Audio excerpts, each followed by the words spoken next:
Hola, ¿cómo les va? Soy Guillermo Jeremía. Bienvenidos a una nueva entrevista de Telediario Televisión. Hemos, en el tiempo que pasó y sobre todo en proximidades de los 40 años de la recuperación temporaria de las Islas Malvinas por parte de la República Argentina, ese territorio en donde se reclama la soberanía constantemente, por lo menos de buena parte de la mayoría de la población.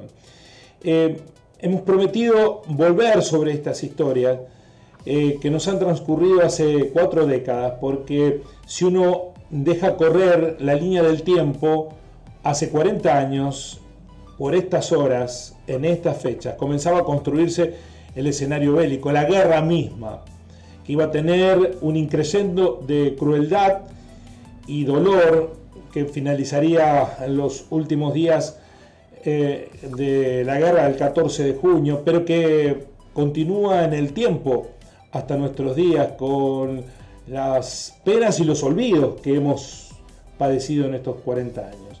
Y hay un aspecto que resulta muy interesante, que fue abordado en una charla que en la localidad de Oliva se realizó, que está ligado con algo que nos gustaría transitar con el abogado Gustavo Terzaga, que fue el responsable de una ponencia y que participó de dicha convocatoria, que es el del rol de los medios de comunicación, que fue determinante, que cumplió en ese momento algo que nosotros veíamos como una especie de euforia simulada respecto del curso de los acontecimientos, pero que hoy, al recorrer 40 años, vemos que fue mucho más de eso. Los medios generaron y generan una creación de sentido sobre lo que fue la guerra y las consecuencias que dejó. De esto vamos a hablar con Gustavo Terzaga, a quien agradecemos este tiempo que nos dedicará. ¿Cómo va, Gustavo? Muy amable. ¿Qué tal, Guillermo? Muchas gracias, y los amables son ustedes para darnos este espacio y bueno, en el marco del 2 de abril y del 40 años de la gesta patriótica de Malvinas, bueno, poder un razonamiento, agregar alguna cuestión más al debate de... Me pareció muy interesante, Gustavo, el enfoque respecto del rol de los medios, que se transita poco ese camino, ¿no? Los medios en general han asumido poco y nada una postura autocrítica de lo que pasó en aquellos días. Sí, hemos visto un poco el rol de los medios en estos 40 años. Sobre todo, una cosa fue la transmisión y las informaciones durante el periodo que duró el conflicto bélico hasta junio, y otra cosa fue el rol de la prensa y de la intelectualidad en la posguerra de los últimos 40 años. Y para definir un poco lo que fue la influencia y el rol de la prensa con el tema Malvinas, hay que dar un poco un marco teórico y un enfoque al respecto. Creemos que de todos los puntos de vista disponibles para comprender el conflicto bélico que la Argentina sostuvo con el Reino Unido, la desmalvinización derrotista elaboró el suyo eligiendo como propio el punto de vista del loco, con la idea repetida hasta el cansancio en los medios de que el país fue arrastrado por la locura de un general borracho, hablamos de Galtieri, a una guerra absurda con el solo fin de perpetuarse en el poder, como si solamente la guerra y sus complejidades cabiera, digamos, en esa simplificación. Esta perspectiva fue reforzada con los argumentos humanitarios de lástima para con los combatientes, esos jóvenes soldados víctimas de la dictadura, la imagen de los chicos de la guerra, digamos, una generación de antihéroes empujada al matadero o al suicidio, y que con el tiempo y la difusión continua de estas ideas fuerzas por parte de la prensa, la visión de que era imposible ganarle un ejército tan poderoso como el inglés se expandió en gran parte de la opinión pública. Entonces, la desmalvinización responde así a una colonización cultural que busca disciplinar a los pueblos para que conviven en armonía con su condición de subordinados, digamos.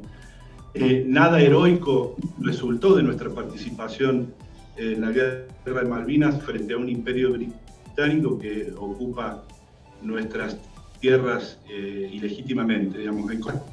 Se persiguió como objetivo económico y político la inserción de la Argentina en el nuevo orden mundial del capitalismo financiero, y de este modo la desmalvinización declama que no podemos enfrentarnos a nuestros amos, digamos, pretendiendo también sentar un antecedente ejemplificador para toda la región en su momento. Se construye así una falsa contradicción que es necesario superar.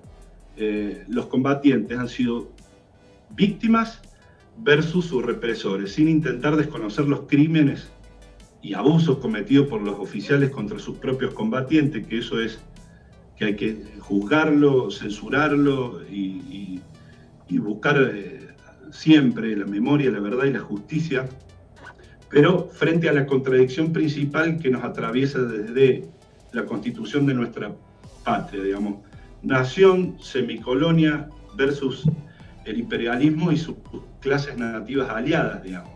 En este marco de contradicción es que fue construyéndose el relato de un concepto derrotista de nuestra participación en la guerra desde el 2 de abril de 1982. Gustavo, generalmente se ha dicho que la primera que muere en la guerra es la verdad. Eso quedó claramente establecido a partir de el tratamiento que se fue haciendo en los medios, tanto públicos como privados, de lo que ocurría en la guerra, ¿no? Una euforia triunfalista que hasta último momento no se revirtió. Pero es muy interesante lo que ustedes plantean, revisar el concepto posterior a la guerra, esta idea que no fue espontánea, sino que se instaló como una argumentación deliberada de que la guerra es culpa de una y solo una persona, un militar alcohólico que estaba desequilibrado que nos llevó a la guerra. ¿Eso es para licuar las responsabilidades de los demás? Sí, el motivo de la guerra no se prepara en unos días, requiere mucha planificación. Por supuesto que nos enfrentamos a un enemigo superior, del cual estuvimos muy cerca de derrotarlo, pero triunfar en la guerra de Malvinas era imposible porque la conducción de la Junta Militar tenía una formación entreguista, antinacional, cipaya, y la calla en relación a sus Estados Unidos interna. Yo calculo, entendiendo que Estados Unidos iba a mediar con Gran Bretaña y que, bueno, que se iban a repartir un poco las diferencias y que íbamos a quedar saldados, y eso iba a impactar de manera positiva en función a los intereses de la dictadura genocida militar, cívico-militar.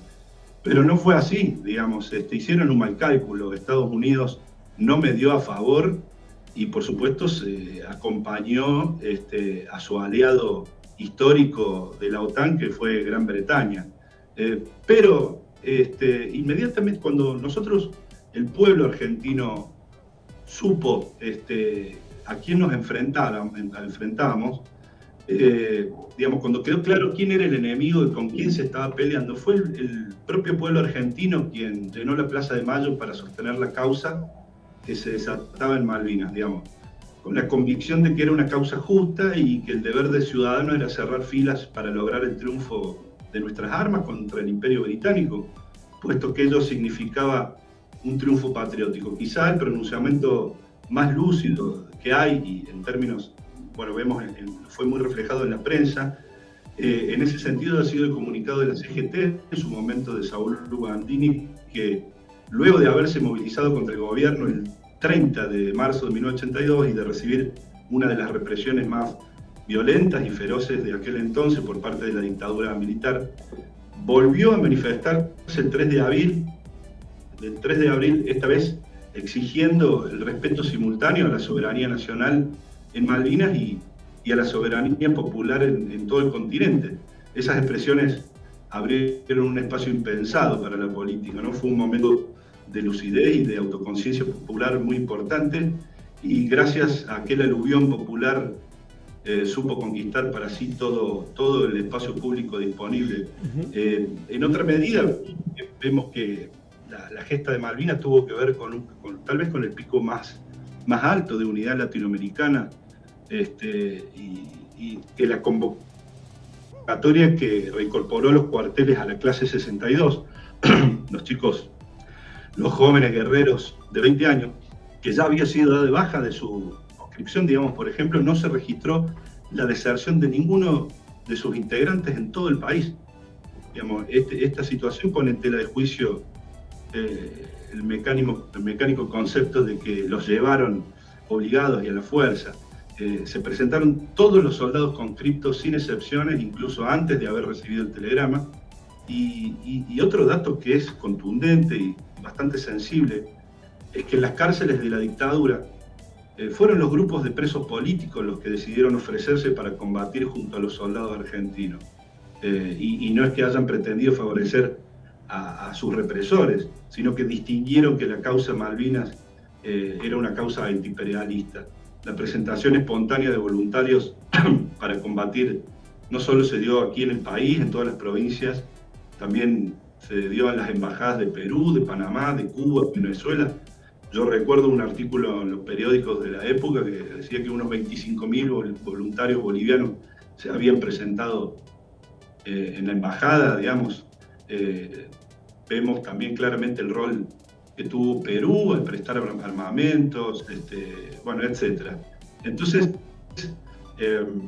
creemos que la gesta de Malvinas es mucho más que la simplificación del concepto derrotista y desmalvinizador de que toda guerra y todos sus participantes y todas sus ideas, fuerzas y su fuerza intrínseca sea solamente el concepto del loco que nos arrastró a los soldados y a todo el país a una guerra absurda. No creemos en eso. ¿Y a quién le conviene esa simplificación, Gustavo? Bueno, es el discurso pro-británico, ¿no? Digamos, porque esta guerra no encaja en ningún patrón de conflicto de los que hasta ese entonces había afectado a la región.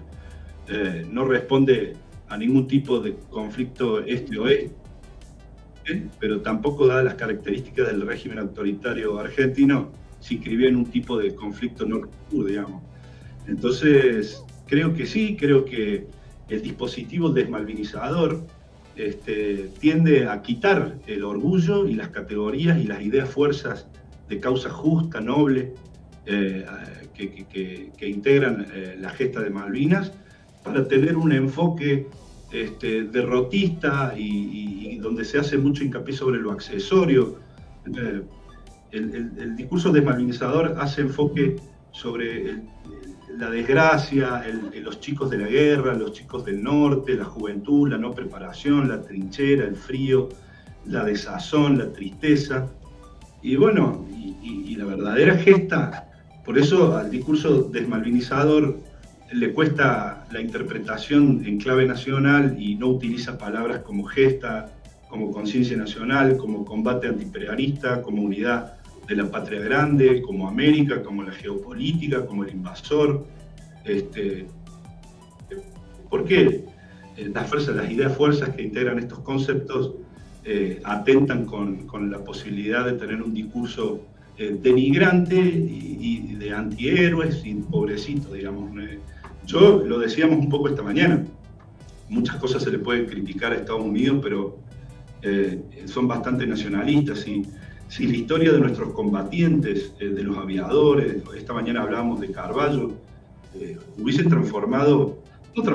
hubiesen reivindicado a la altura de las circunstancias cada gesta, cada historia de lucha, cada combate, hubiesen hecho publicidades y películas, hubiesen reivindicado de buena manera cada actitud de arrojo, de patriotismo que tuvieron centenares de soldados, pero en cambio de eso... Es cierto eso, Gustavo, es cierto que eso pasa mucho en las sociedades cuando la derrota termina frustrando el espíritu eufórico de la posibilidad del triunfo. Digo, Estados Unidos es cierto que llenó de series películas que reivindicaban a los militares que ganaron en la Segunda Guerra Mundial, pero también sometió al olvido y a la humillación, si se quiere, a los derrotados en la Guerra de Vietnam.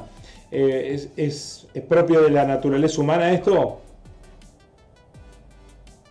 Bueno, eso es difícil, eso de analizarlo más en términos sociológicos.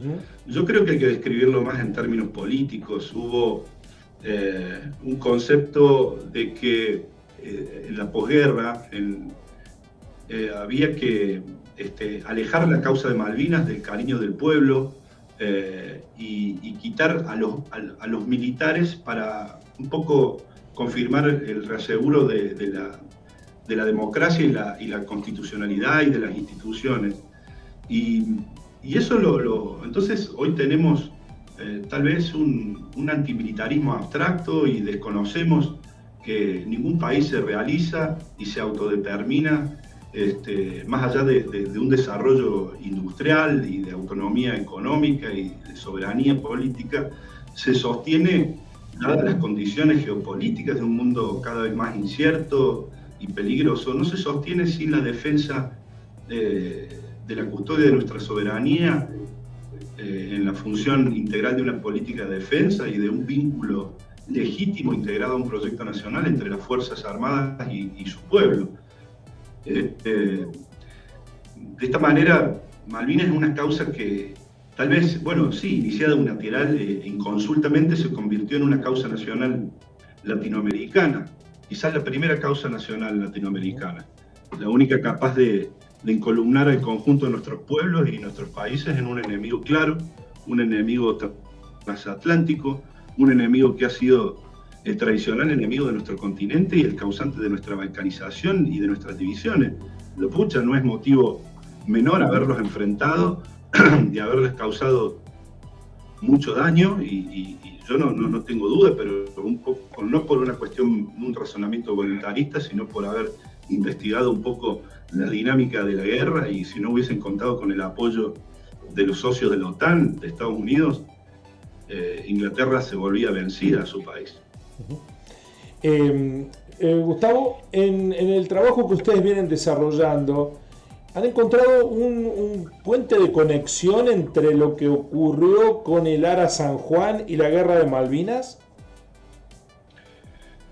Así es.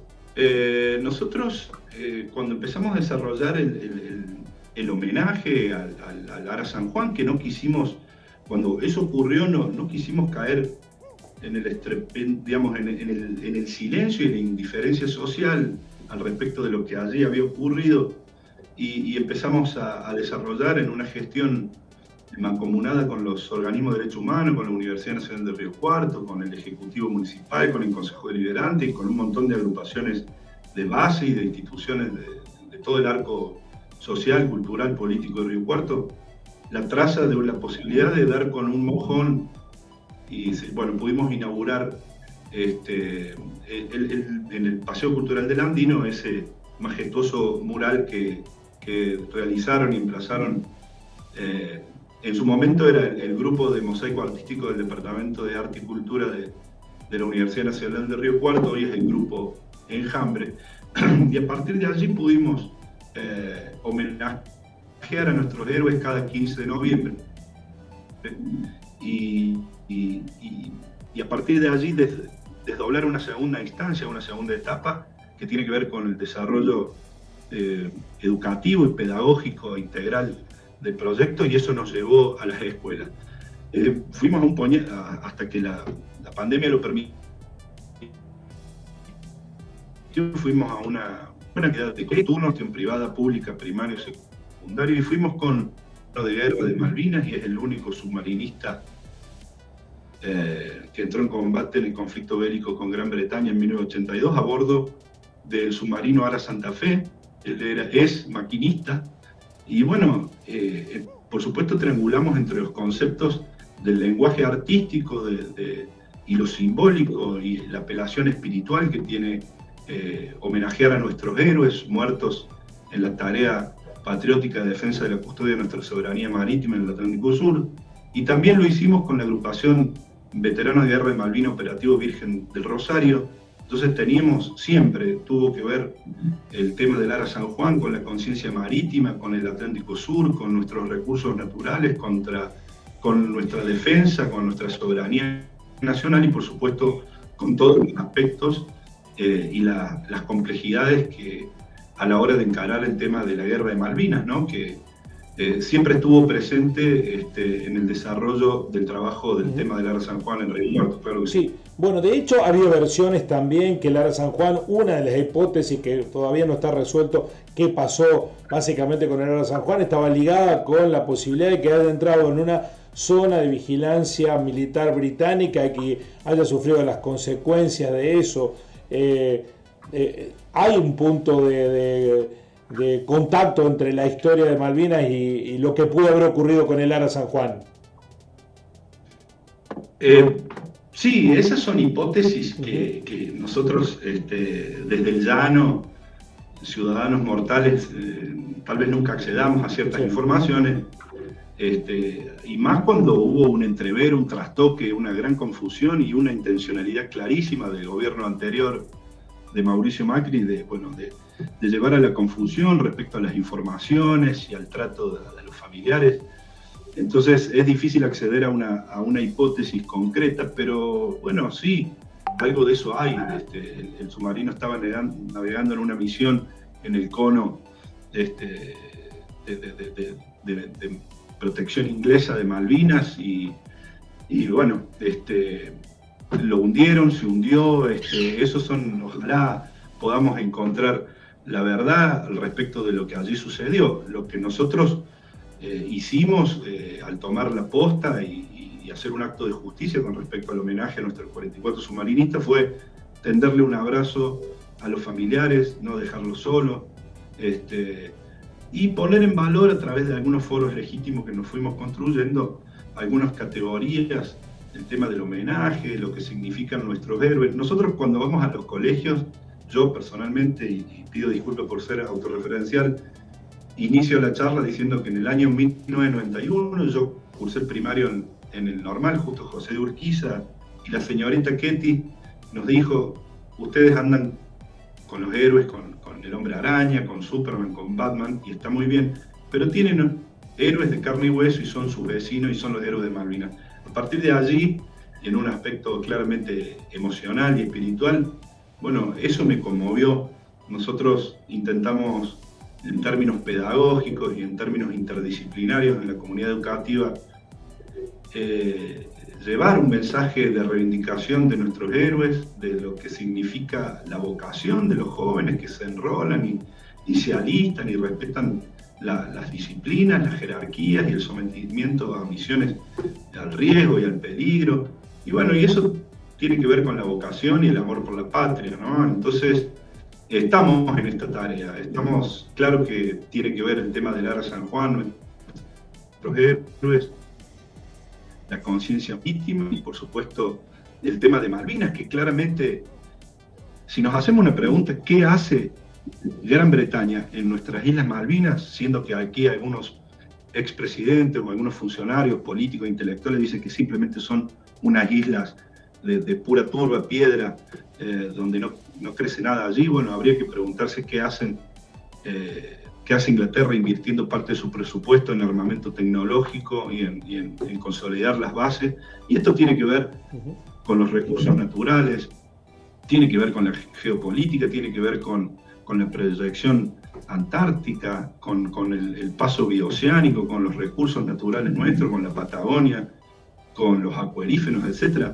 Y creemos que si desconocemos todas esas variables que tienen que ver con la geopolítica, difícilmente podamos saber cuidar nuestra propia casa, que es la patria. Entonces sí, intentamos transmitir estos valores, estos conceptos, sobre todo en los jóvenes, que son un poco la parte de la sociedad que más dinamiza las ideas, renueva las ideas, y bueno, como a mí, que era un joven de 10, 11 años, esa palabra justa de esa señorita Ketty, un poco me cambió la vida y la perspectiva al respecto del amor por la patria. Bueno, con que ocurra con unos cuantos, nos damos por hecho.